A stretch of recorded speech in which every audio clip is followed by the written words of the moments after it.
Good morning, good afternoon.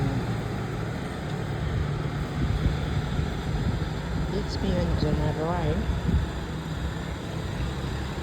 बिरामी हुँदा हुँदा हुँदा हुँदा हुँदा हुँदा हुँदा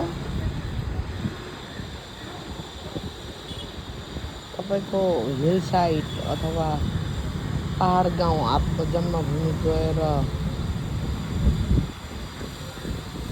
22-23 दिन बसेर फर्केर आउँदाखेरि यस्तो बाटोमा बिरामी परेर तपाईँको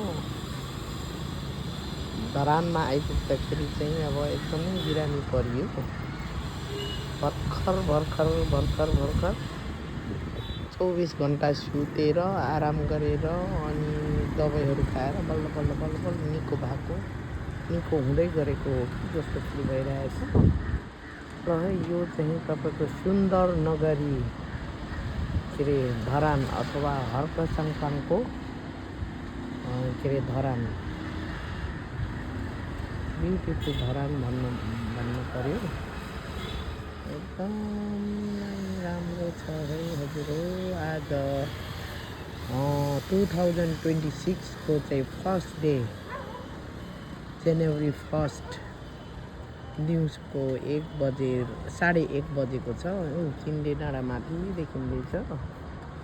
अब सुन्नीमा पारूहाङको प्रतिमा निर्माण शिलान्यास भइसकेको छ।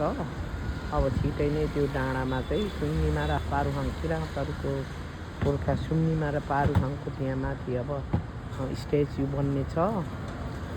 शिलान्यास अलरेडी उद्घाटन भइसकेको छ। अनि अति नै सुन्दर ब्युटिफुल धरानको चेहरा आज यस्तो छ दिउँसोको 1:30 बजेको अवस्थामा है त हजुरहरू। ल मेरो स्वर सुनेर हजुरहरू तर्सिनु होला। म समथिङ के अरे एकदम नै मेरो रुगा मार्गीले क्षतिग्रस्त, अति नै ग्रस्त भएँ।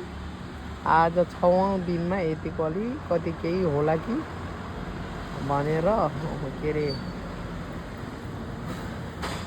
आराम गरेर 24 आवर 24 घन्टा सुतेर बल्ल बल्ल यतिको भएको छ। अब चाहिँ निको हुँदै जान्छु होला भन्ने आशा छ।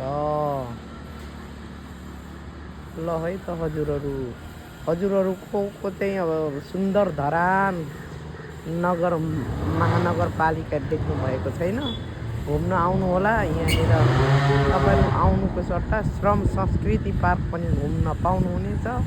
प्लस के अरे हर्क साङपाङ देशको एउटा मात्र छोरा हर्क साङपाङलाई पनि भेटेर जानुहोला भन्न चाहन्छु। नमस्कार।